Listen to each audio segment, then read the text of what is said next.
the network for the AV industry. What are you listening to? This is AV. This is AVNation. This is AVNation. This is AVWeek, episode 203, recorded Friday, July 10th, 2015. Gerrymandering. Ready. AVWeek. Performing. Scan. Week. Online. This is AVWeek.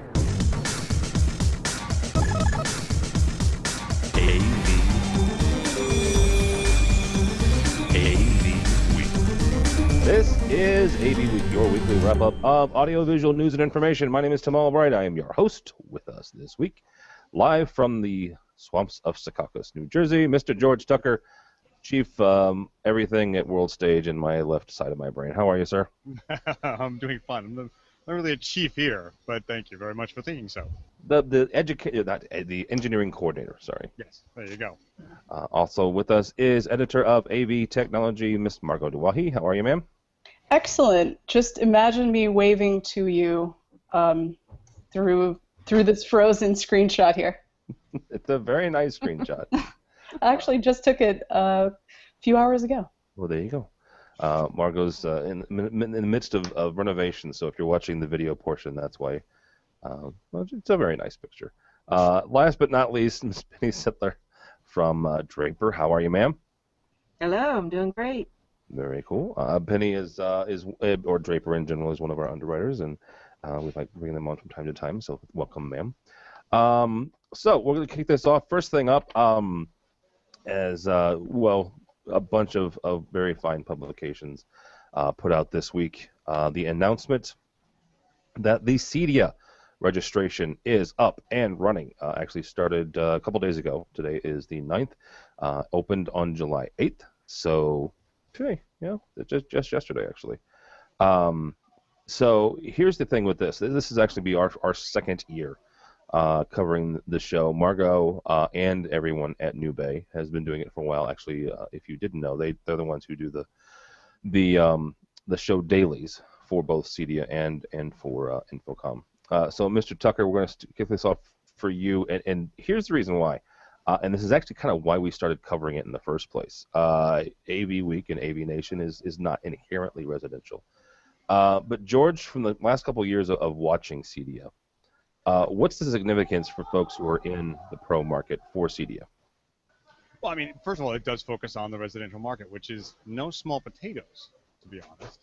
And there's where some of those guys are doing some of the more significant pushing of the envelope. When I worked back as a tech support manager for one of the manufacturers, inevitably, it was the residential guys who were the ones saying, I'm trying to do X. And it was, well, we've only just started doing that, and we don't have the technology, but they were trying to push that envelope. So that stuff is always there. A lot of people at Infocom would tell me that they were making, or they would think that CEDIA is akin to, say, CES, which it is not at all. It really is more in-depth than that. So it's a good place to go, and they've got excellent training.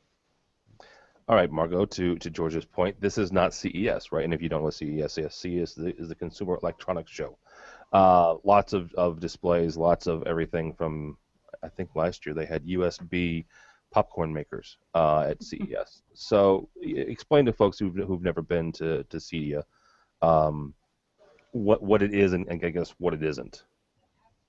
Well, from my experience, what I loved about it was that cutting edge pushing of the envelope, but also looking at standards and how to create standards around residential installations. So from a family, multifamily dwelling, even to smaller apartment units, how can we think about ways to standardize distributed audio and video? Obviously, that's undergone so many changes in the past 15 years since I've been covering the AV beat, but I think it's important to recognize, though, that there is not the same recognition around UL certification, so there are consumer versus commercial loads and safety requirements that obviously if something's commercial rated, you're looking at it in a different way than if you're going to be speccing it for a small house or a 1,200 square foot dwelling unit. So I think folks are pretty well in tune with that are in the industry, and they know that when you're going to a CEDIA show, you're looking at that with the user requirements in mind. But other things that I think are interesting about CEDIA are that some of the first integrations of the iPod and the iPad were these home installations. So we definitely look to the creativity, to the ingenuity of the residential installation community as inspiring, and again, thinking about standards as ways to help everybody that's a stakeholder in home automation and smart home. And it's a really unique time right now because we have Nest, we have Amazon Echo, more interest, and I think consumer consciousness is being raised around what we can do from a DIY standpoint, but that gives installers a time and a chance to say, but with the value-added services of our integration firm, you can have peace of mind, you can make sure that it's working properly with your, the low voltage system, etc. And I actually have a call to action. I would like to galvanize my friends and colleagues and neighbors in the home residential automation integration space that I think we need to do more to educate people about the difference between hiring a CEDIA certified installer versus a life hack or a DIY job. And I think that CEDIA itself could be doing much more to promote this on a really granular, local, neighborhood by neighborhood level. I mean, the Apple Store is proud seller of Sonos. You still have the Geek Squad and Best Buy doing their home installations, but what about a broader initiative that is really getting into that granular level? So that's just a question I have. I'm sure lots of things are going on that are just on my periphery, but as a general call, and now as a new homeowner in beautiful Northampton, Massachusetts, going through the smart home situation myself, I'm doing a lot of it from my own experience. I've been testing projectors for the past 15 years, so I love doing it and I'm comfortable with it, but I had to go out and seek those companies to see what's around the Western Massachusetts and Connecticut areas. It was just a little bit harder. There's a little bit more detective work than finding a flooring company, etc. So I think it's a really unique time with the Nest and Wi-Fi enabled IoT, etc. for CEDIA to really get in people's faces and push the envelope a little bit.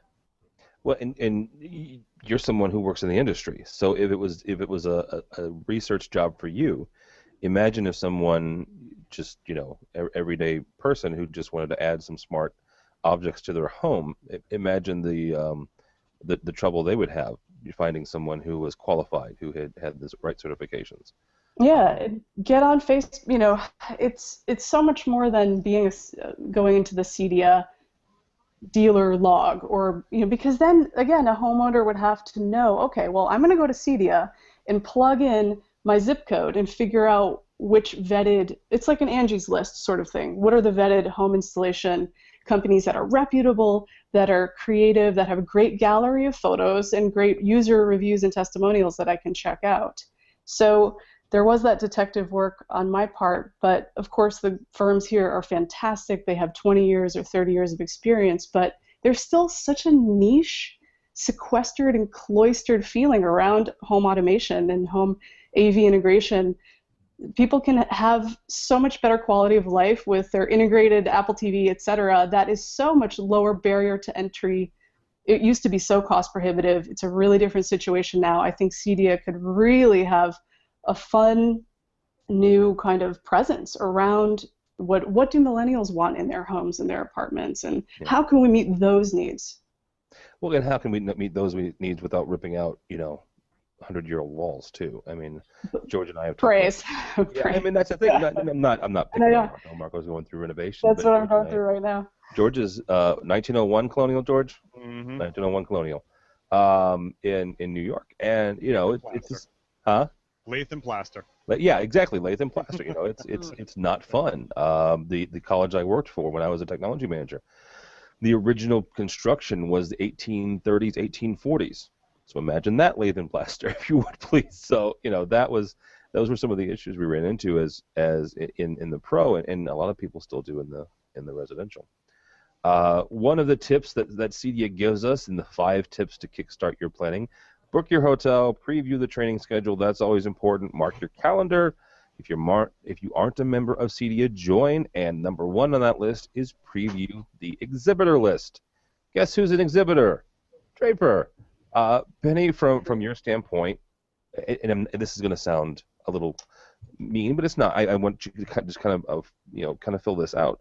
As a projector screen manufacturer, why do you go to CEDIA? Well, the great thing about CEDIA from our perspective is that we can let people get face-to-face with the products and see what the real difference is between one screen and another. Change it out. We'll have Tech Vision there. We're still working out all the details of what we'll have, but we will have things that you just can't tell from looking at a website. Yeah. Or even, gosh, reading a brochure. Talk about the dark ages. Still possible to do that, though. Well, it is, and in the leave behinds, as I think Brock McGinnis wrote in one of his blog posts recently. Yeah. Mm-hmm. You guys also do shades as well. Is that something you would show at? Okay. We do always bring at least a little bit about our shades to CEDIA. So I can say we're still working out the booth this year. Okay. But it's safe to say that you'll be able to learn about our shades there, and we can do the whole range of manual and motorized and automated controls and tie it into the system. And in general, what do you guys take away from it? I mean, obviously you get to you're the clients, the customers, whether they're integrators or a lot of folks still bring their clients to them. They can physically see and touch and feel your products. What do you guys take away from it? Well, a lot of it is about getting to have those conversations, get face-to-face in the field. It's a different audience than we get to talk to at other events like Infocom and even ISD. There's a representation of the residential market that it's a different animal than CEDIA. All right, very good. I have a yes. question about it, though. I mean, one of the things I don't know about is that Infocom this year said that there were more end users present. Define that. Well, that they said there were corporate managers and there were building owners and there were people who were, doing the end portion of that at Infocom.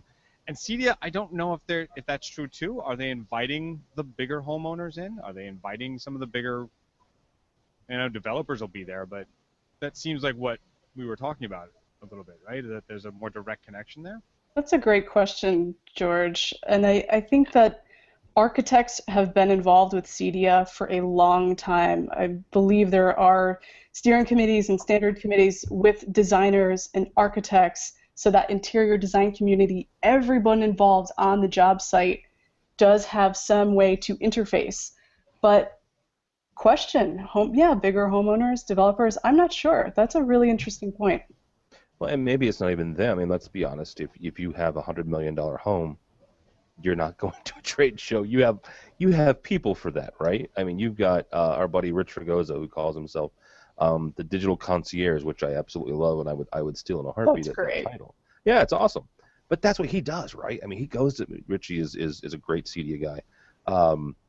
He goes to shows like this, and he is not only he's a great programmer, right? And he's a great designer, but he is that customer liaison, right? He is the person. So, in effect, he is the end user for Draper. He is the end user for Crestron, because he is who they have to convince to use their stuff. Because you know what, I don't know, pick a celebrity or pick somebody who has a high-end home. They're not going to go to these 9 times out of 10. Yes, you're going to have folks who enjoy this sort of thing and really like going to things like this. But 9 times out of 10, they're going to write a check, right? And they're going to just say, do what you think is cool. And if I don't think it's cool, well, then you're fired, and I'll find somebody else.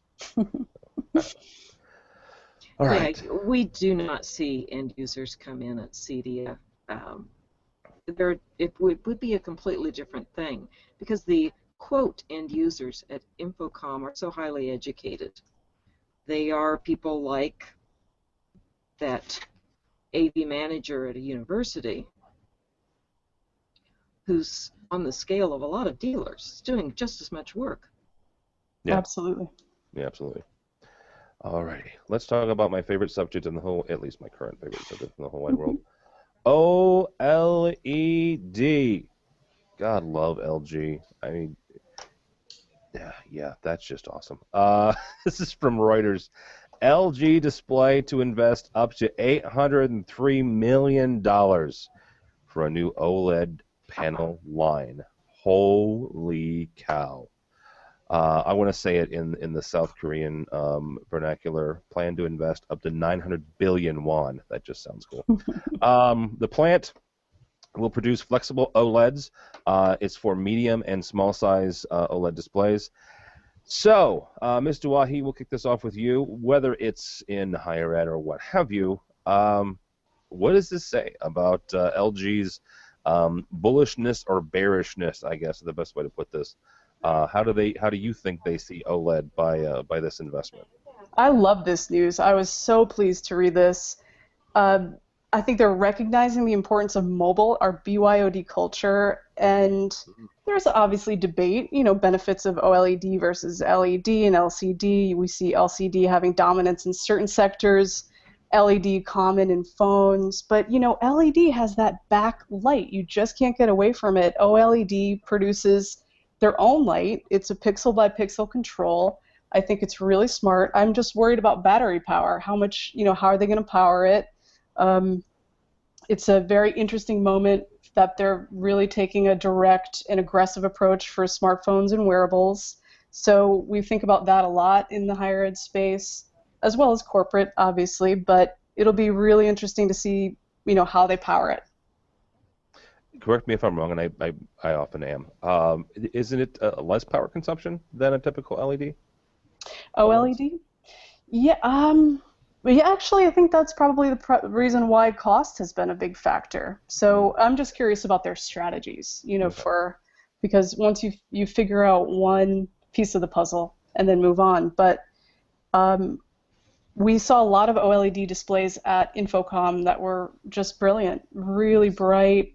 With the black color is just, it's a point of distinction, and I would highly recommend that anyone who has questions, just for your personal edification, the differences between OLED, LED, and LCD, just to go check them out in person. Absolutely. And the other thing is, so I was a big fan of plasma, right? It is the closest thing, if it doesn't surpass plasma, it is the closest thing to plasma that we've gotten to date. Without burn-in. Without Yeah. the later versions of plasma didn't have that bad of burn-in. All right, Penny, I'm going to give you an idea, and if you actually do it, then I don't know, name it after me. So you've got that's all we need is a freaking Albright display, or an Albright product. You've got this. Albright, it's perfect. Well, there we go. Yes, thank you. Did not even. Oh my God, I did not even make that. So you've got a significant investment by a client here, by a company.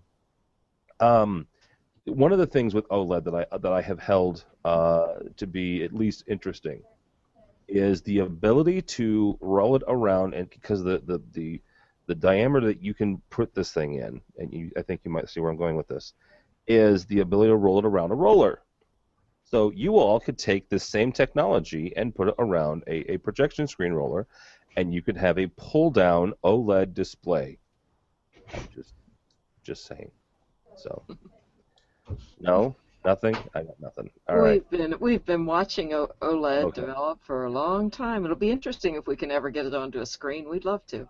Oh Lord, yeah, absolutely. Mr. Tucker, from your standpoint, you've heard me yammer about this for 4 or 5 years now. What do you think the significance is of a $800 million investment? I don't know where they're at the moment, and that's my problem with it, is that they seem to not really be any further along than they said they would be a couple of years ago when we discussed the story about them investing in stuff. $800 million doesn't seem like a heck of a lot to me for the full rollout of a technology. No, I mean, you're talking about tooling, you're talking about factories, you're talking about training and technologies. And I'm not quite sure that that's a significant investment for a real massive rollout. Do you have $800 million? No, I don't, but then again, I'm not a corporation. Okay. Maybe it's already in place and they found a way to use existing tooling systems, but I don't know. Would I like it? Yes. But I'm not quite sure anymore. Okay, so you're almost poo-pooing it because you're not sure where they're going with this. Is that my feeling? Right, and what they're expending alone to create a product. A couple of months ago, we talked about how companies were dropping out of OLED production as well. Yeah, as absolutely. And how they were going it alone and looking for cheaper alternatives, or they're going with what people were buying. But what is $800 million going to buy you alone? And again, it's factories, it's training, it's technologies, it's people. So I don't know. Where are you going, Bubs? I don't know. All right. They're only talking small now. They're saying smartphones and wearables. Yeah, exactly. Yeah, and that may very well be where they, because to Margot's point, they're seeing the advancement and the need for OLED in the mobile platforms and in the wearables, the watches, the tablets, and everything, and cell phones, for that matter. So, the whole what was it a few years ago? Samsung's commercial during CES of the fold-up display, the fold-up phone that kind of flipped out into a mini micro tablet. So. All right, next up, we've got a Microsoft story, and it has nothing to do with them. What was it, 8,000 people they asked this week, but this was not it. The Microsoft, this is an interesting one, right? So AOL is in talks with Microsoft to take over the display ad business, and the reason I bring this up is kind of for a kind of a side thing that AV has gotten involved in, and that's display advertising, whether it's digital out of home or it's digital signage or things of that nature. Two things here. First of all, the fact that Microsoft is getting out of it. Second part is the fact that AOL is taking it over. So, Margot, from your standpoint, where do you see either Microsoft going in this deal or even AOL going in this deal? Is it the fact that Microsoft's trying to unload certain I guess less than profitable businesses? Again, I mentioned the fact that they cut a number of jobs this week, or is it the fact that AOL may just see an opportunity here? It's an amazing moment of identity politics in a way, and who's focusing on the user experience. And I think that it could be that, to your last point about just shoring up resources and getting energy around what they know to be successful. So maybe that's something to consider. Again, Microsoft confirmed that they're going to stop collecting their own map data, but they will continue to offer Bing Maps. So I think there's just a shakeout with the attrition that they've announced this week, which is significant. But then we have the hullabaloo of the Microsoft Surface Hub. So there's definitely a kind of gerrymandering, I think, of that internal culture. I don't have any friends that work for Microsoft currently, but when I was sort of a cub reporter and coming through the ranks in the late 90s, early 2000s, there was a kind of energy and interest that I think they're trying to get back now. So maybe it's just a moment of really trying to define their core competencies. That's sort of what I took away from it. And since it's just a deal, is this confirmed or are they in talks? I actually just had a chance to skim the article. But is it's a done deal? It's an almost done deal. How about that? So yeah. I read one quote about thinking of the potential of feeding that ad business through the Xbox, and I thought that was very interesting, looking at ways of vertical integration, and I think that's really smart.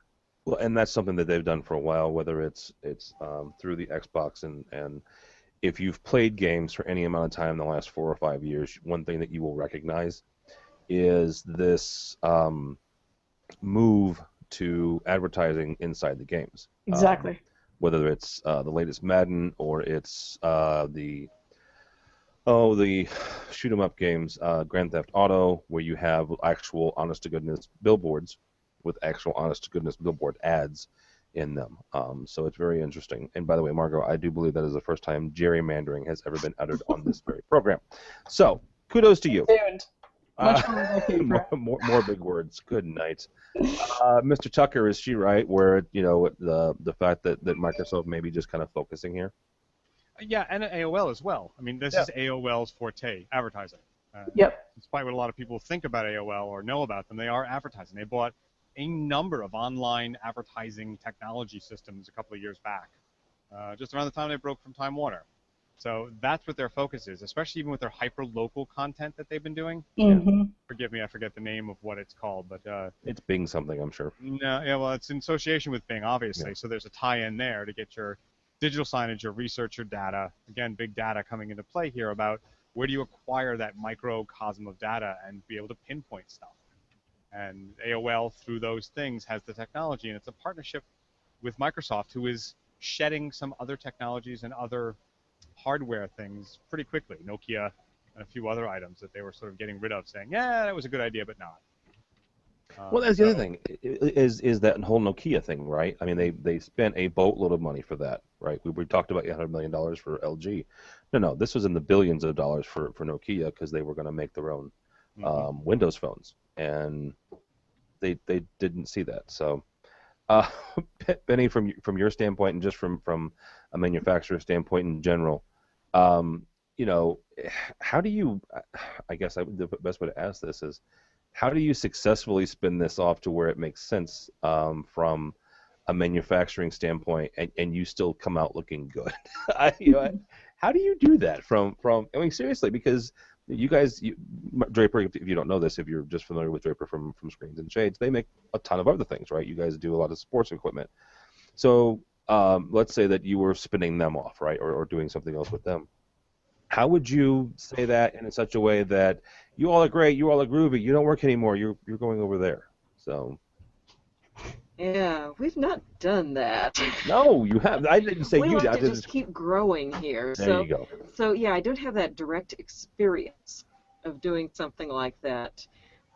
I'm interested to see how these companies, which are really mature in the tech sector, do keep trying to do new things. Obviously, they don't all work. No, they don't, and that's the unfortunate part from the Microsoft standpoint. The other thing about Microsoft is, a bunch of us gave them a hard time last year, right? And I gave them a hard time too. For crying out loud, they had phone chargers and really big screens of the World Cup in Infocom 2015 or 2014.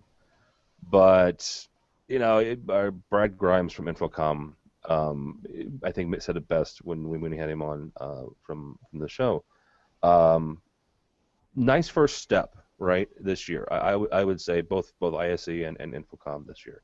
Nice first step, lots of interest. There's a number of integrators that I work with as a programming house that are already asking if we can do things with it and stuff like that. So yeah, good for them. So, Penny, we're going to start with you on this one simply because it has something to do with screens and it's really cool.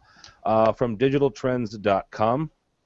Ultrasound technology that can turn a TV screen into a malleable surface. Yeah, that's interesting piece. Of course, the first thing I have to think is we've been working for years and years to make screens just as flat as they can be, and now they're bending them. Well, that is true. It's a just 3D. When you think you know. Yeah, just when you think you know. Yeah. So what are some of the issues with doing that? I mean, seriously, because we're getting to the place where projector mapping is becoming more commonplace, and you're getting outside of the need for special equipment. There are projectors that are doing it internally now. So is this something that makes sense to you as an evolution of screen technology? We're touching everything. Yeah. So why wouldn't we want to reshape it? Yeah, it looks like fun. I'm not real far with the real business applications for it. Well, I don't think I am. Probably are some. I haven't found them. Yeah. Mr. Tucker, from your standpoint, is this just a trend or not trend, but a gimmick, a gadget like 3D, or is it something usable? It does come off a little bit gimmicky, I have to say, Yeah. but there is some real uses for this. Not just the people who like to be tactile and like knobs. Nice. But there are control surfaces you want to be sure that you've done right. It's, when you get to anything from an energy plant or emergency services system things, or the haptic feedback thing has been sort of a quest for a lot of people, to not have to worry about the graphics but feel what you're pushing. It's going forward, going in reverse to go forward, basically. There's some sensitive, like when you really want to tweak something in a very granular way and very small increments, that kind of touch interface is what you would want. Doing it on a frictionless screen or a screen that doesn't really give you a feedback, it's harder to do that, and we've all tried to do it. You ever try to edit a video on an iPad? It's not fun. Yeah. You want to go back to a mouse, even a mouse with a little rolling ball or something. But that's where I see that kind of stuff working. Now, what's really interesting about this is that they're using, well, for lack of a better phrase, standing waves in audio to make the screens do what they do. That's that ultrasound technology. Mm-hmm. And they're basically using standing waves. It's basically a magnetic resonance and forcing a null to hold up this shape and move the material in a certain way. It's kind of fascinating that would be able to keep going and be something that's consistent. But again, that's really what I see that for. I want to throw that switch and know the switch was thrown. No, that's valid. That's absolutely valid.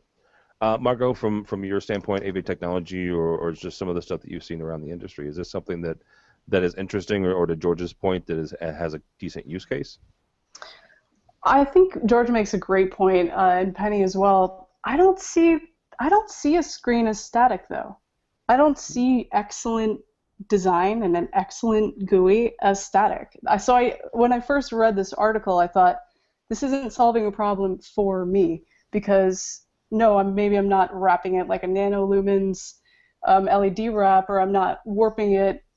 It's not malleable to the touch, but I think really good design, and this kind of bisects with the Zero UI article that we'll probably talk about later, but I think excellent design does create three-dimensional movement and that multi-dimensional experience. So for me, it doesn't solve a problem. It does feel a little gimmicky. It's certainly very interesting.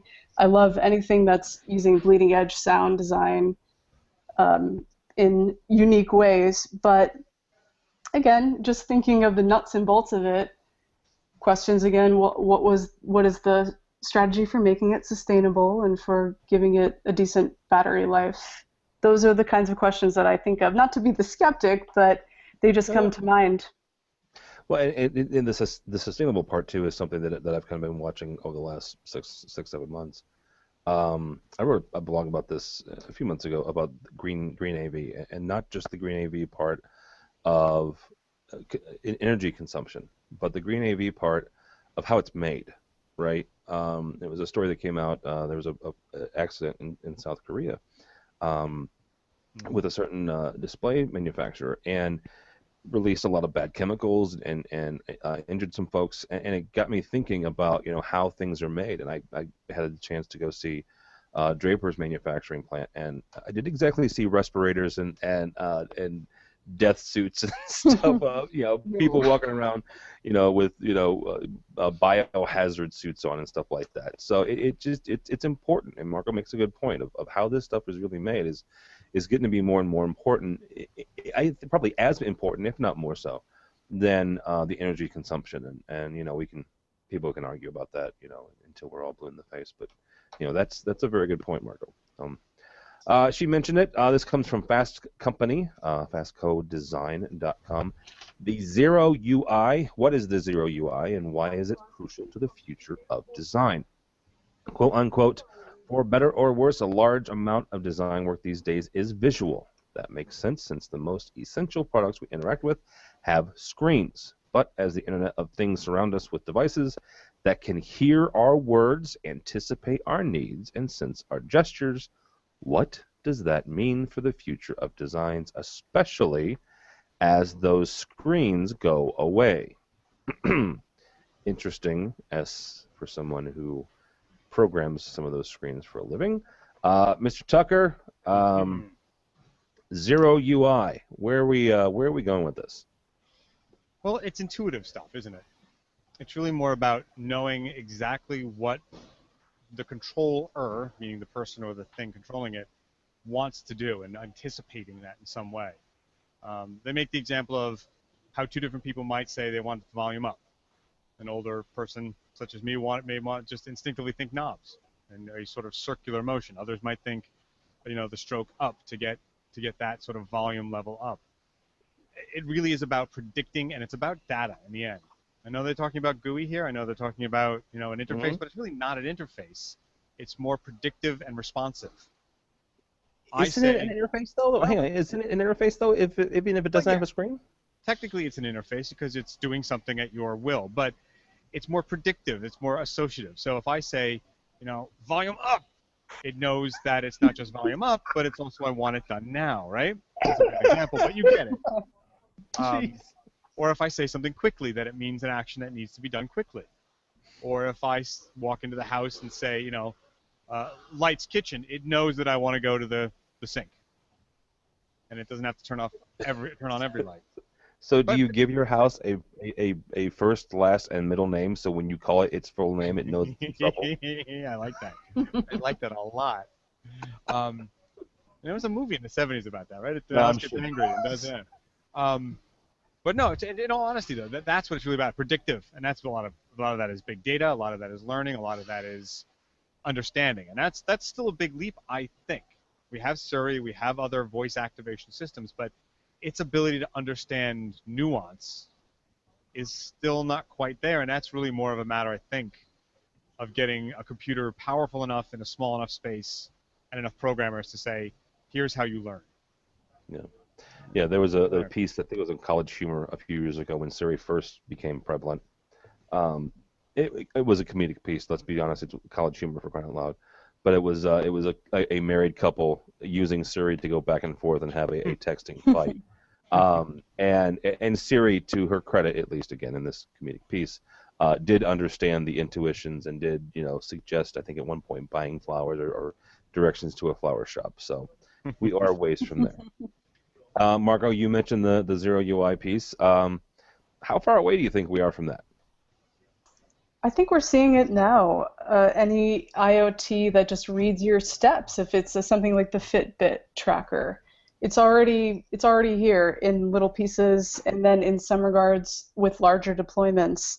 But I go back to my initial impression that I don't think UI is inherently one medium or another. I think a GUI can have that three-dimensional chess playing sensation if it's done right. And it's not just about the old school tricks of creating shadows and movement. I just think that when something's really well designed, it. There's a sensation of experience rather than just being that one transactional user.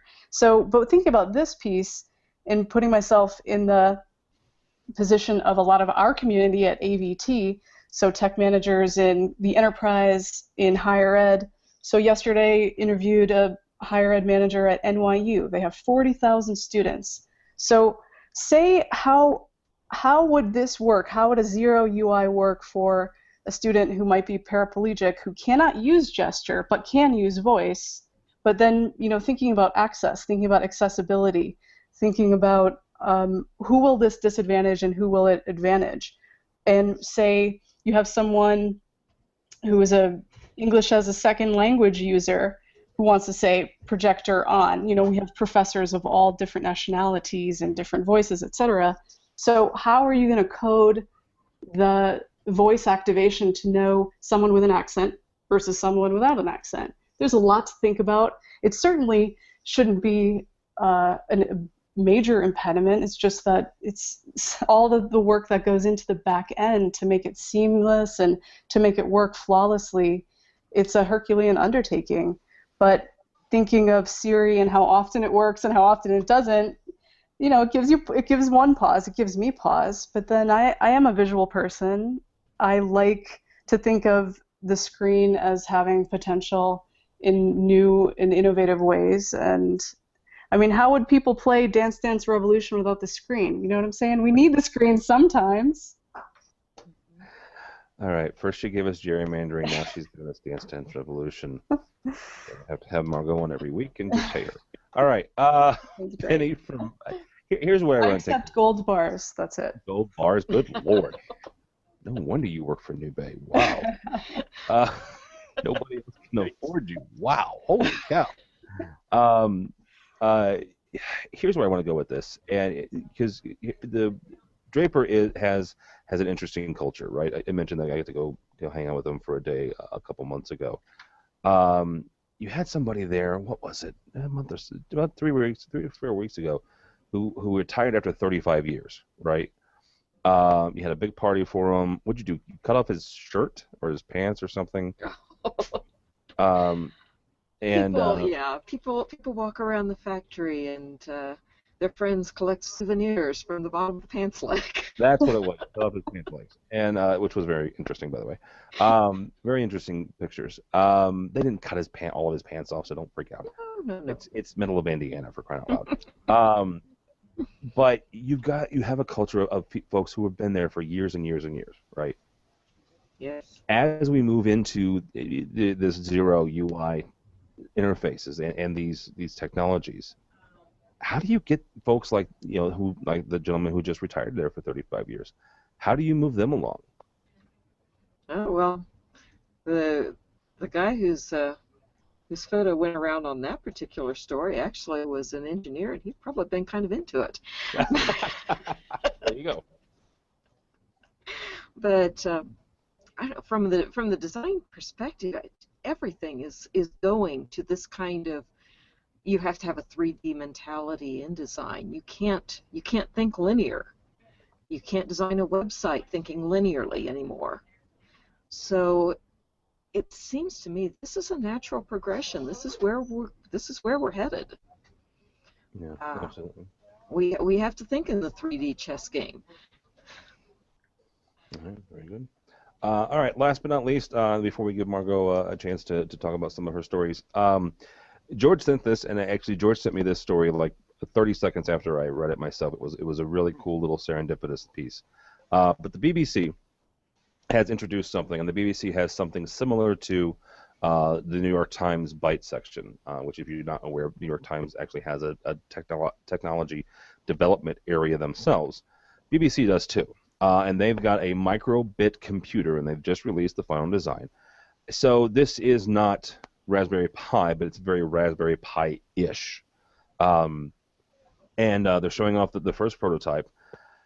However, they've got a couple of changes. First of all, it's incredibly thin, and it gives folks like me and like other programmers, and honestly a lot of the DIY folks and people who are trying to get kids and younger people into technology, it gives them another tool to say, okay, you know what? Here's a micro USB. You plug it into your computer. You blah, blah, bada bing. You can start programming some pretty simple things. George, from your standpoint, where do you see the biggest use cases for this specific micro computer? Well, part of what you read down below in the article is that it has the ability and some code sets for developing, say, DVD control codes for relay systems. There are some very intuitive and real-world to our industries examples for this thing.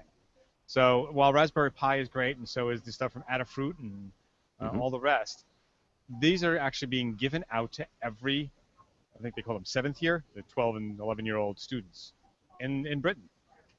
That's a huge, huge development pool of people who will become very, very comfortable not only with the idea of coding, but with controlling things.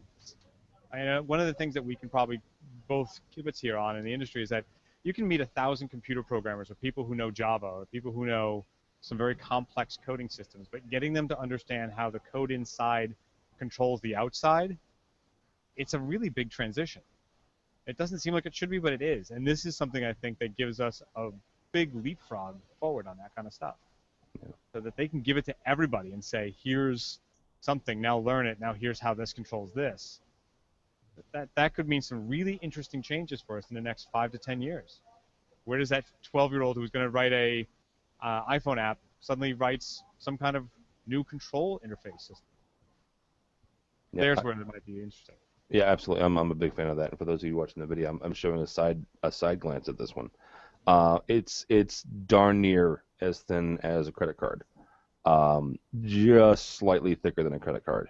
And now with the little components, the micro USB and some other stuff that stick on top of it, it's obviously thicker by a lot. But the actual board itself is incredibly thin. So, Margot, from your standpoint, I mean, whether it's getting tech managers to start doing stuff like this and creating their own coding and creating their own interfaces, or involving things like getting tech managers involved with some programming classes or coding classes, where do you see this thing going? I love this. I think it's a really exciting and also heartwarming development. I was so happy to read it. I had followed it just a little bit because I follow the BBC on Twitter and I always like what they bring to the conversation. But I think it's recognizing that we have a culture of makers. It's way beyond digital literacy now. It's so much more enhanced. It's only going to increase up the game for the folks that are teaching the classes, the tech managers that are inventorying all of the equipment if the students aren't taking it home. So thinking about this in a United States situation, this would obviously be these kids, they're amazing. I watched some of their videos. They would be obviously the K through 12 district, so it's a school district or whether it's a private school. So how are we going to inventory that? How are we going to use it in our pedagogy? How is the technology lab or collaborative space or huddle room going to support these classes that are going to be used for programming, etc.?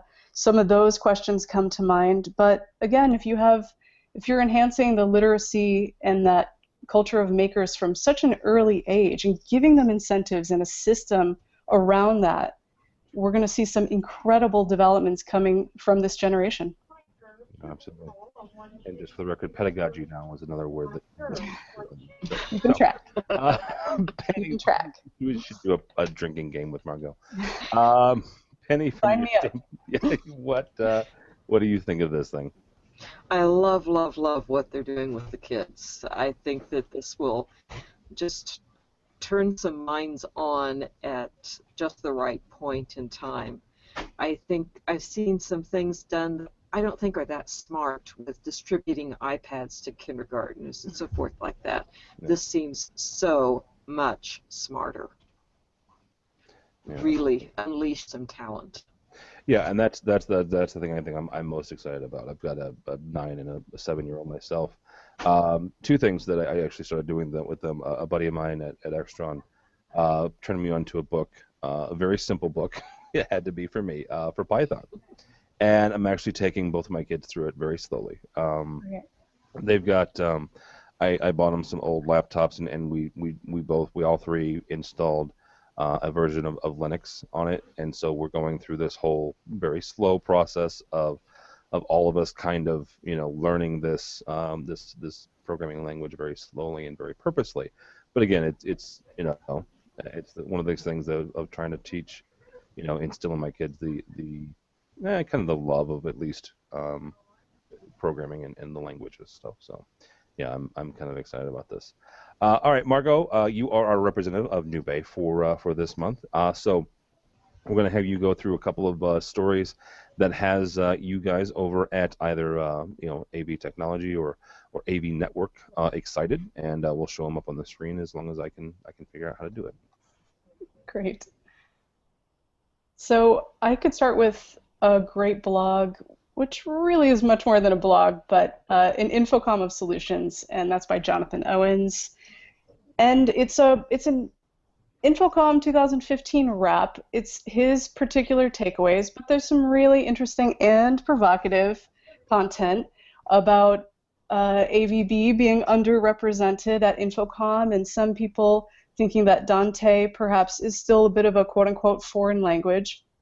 He has some great insights on 4K and drones. So just a really cogent, thoughtful, fun read for anyone that was there or wasn't there. And I'm definitely aware of that. I have a lot of friends that weren't at Infocom but following the Twitter feeds, etc. So if you didn't go, it's just as valuable as if you did. So it has definitely something of interest for the whole group of the channel. So whether you're an integrator, a tech manager, a manufacturer, a purchasing agent, some great insights there in a good wrap.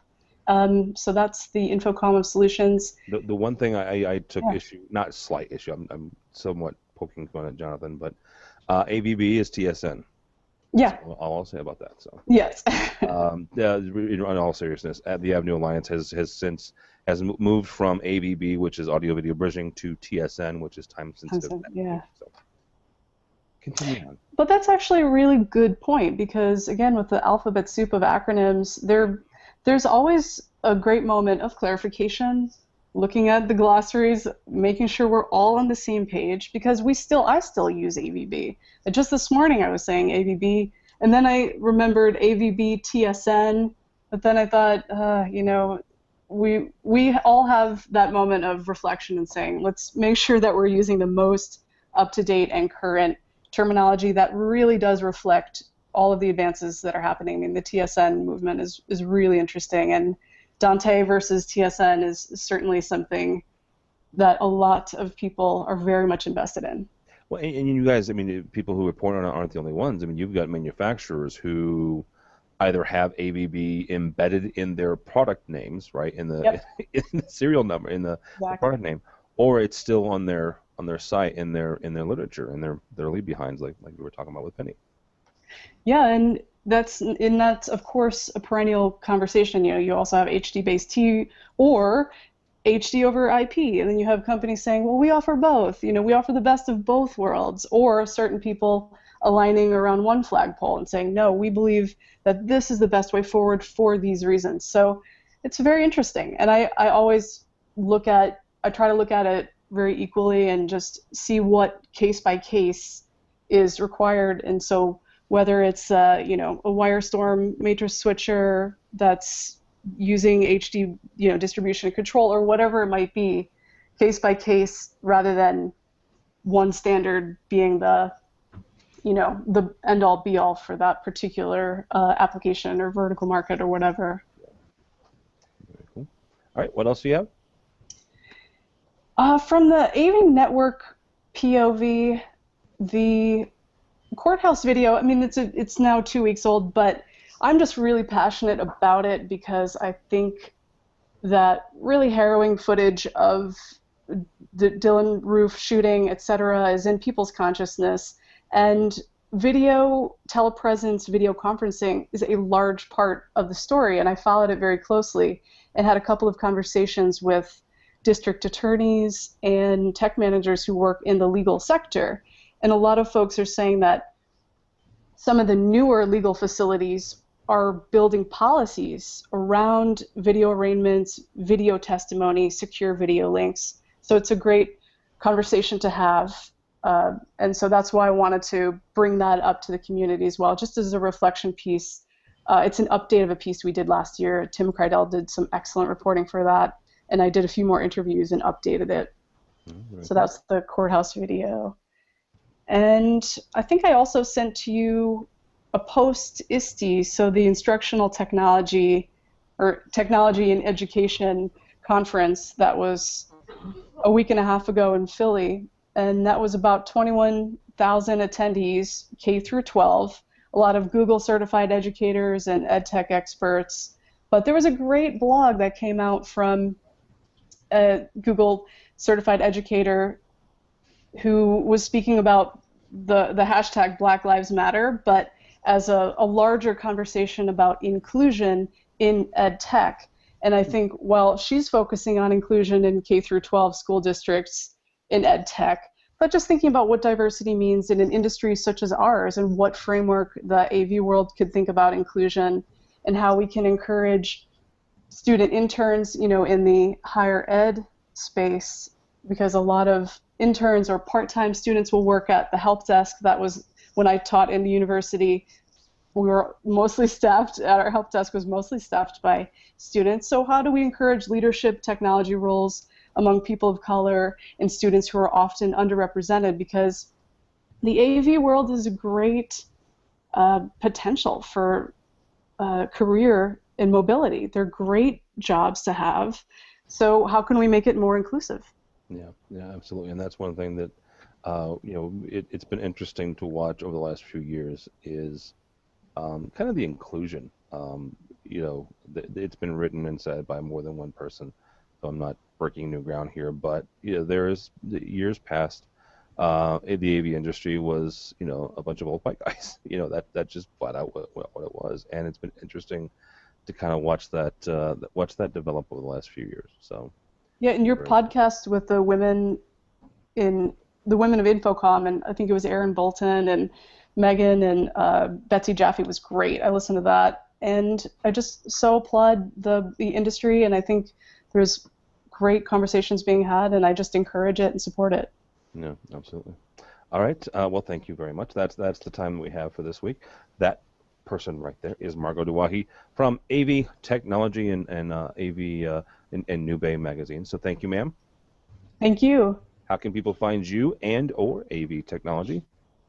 At Twitter, the Twitterverse, I am at TechnologyMag and avnetwork.com on the interwebs. On the interwebs. Also with us is my buddy, my pal, Miss Penny Sitler from Draper. Thank you, ma'am. Thank you. It's been fun. How can people find you and or Draper? On Twitter, you can look for us at Draper Inc. That's actually me, or at Draper AV. My colleague Terry, who's also one of the CEDIA tweets. I meant to mention that a while ago. We were talking about CEDIA. On the internet, we are draperinc.com. Yeah, and you guys just had a really cool announcement for Canada. You have a new partnership in Canada. Right. Matt Scott from AVNation actually got a chance to interview them, and it's on our website, the video. And I sent him an email when we finally got it up and found, and that's a whole other story. I said, here's the video. Can you write a piece? Because I'm not smart enough, or at least have the knowledge for Canada to understand what this means, right? So Penny, from Draper's standpoint, can you tell a big dumb American what that means to have a significant presence in Canada now? Well, what it means is that Draper Canada will serve as a distribution, sales, service center, warranties. They will save, really, our dealers in Canada will save money dealing with Draper Canada because they'll be able to buy the same price they would, but they don't have to import themselves. The products come across the border in larger shipments. We'll consolidate whenever we can. Yeah. And Draper Canada will give them, service and warranty help locally. They also have salespeople across Canada. They have more salespeople out there than we do. Oh, wow. So it's a win-win. All right, very cool. Yeah, that was one thing that I was like, okay, this is awesome. Groovy, you have a Canadian presence. Oh, we've had a Canadian presence for a long time. But you have an extra Draper Canada now, which is the bigger. Yes. Issue, so. All right, Mr. Tucker, sir, thank you so much for putting up with me for an hour again. It's always a pleasure. How can people find you? Of course, anywhere on social media at Tucker2s or some variation therein. All right, very good. My name is Tim Albright. Don't look for me. You'll find, anyhow. But go by the website if you would, please. AVNation.tv, AVNation.tv. You'll find this program and a host of others. Brand spanking new website, at least it's a month old. I guess I have to stop saying brand spanking new, but it's a new website. So Matt Scott, the aforementioned Canadian, Bradford Ben, Josh Rago did a bang-up job with it, so we're very, very happy with it. Still doing some tweaks, still doing some adjustments to it. Still adding Infocom videos. I think we've got like 3 or 4 left, and then we are spent, at least for this year. We've talked about it before. We're headed to CEDIA 2015, CEDIA Expo. A bunch of us also are heading to the CECI Summit if you're going to that, so check this out there. But yeah, Georgie, we got any new shows coming up? We've got a new EdTech coming up in about a week or so, a new State of Control. Mm-hmm. We have a new Live coming up. We have that one was recorded at Infocom, right?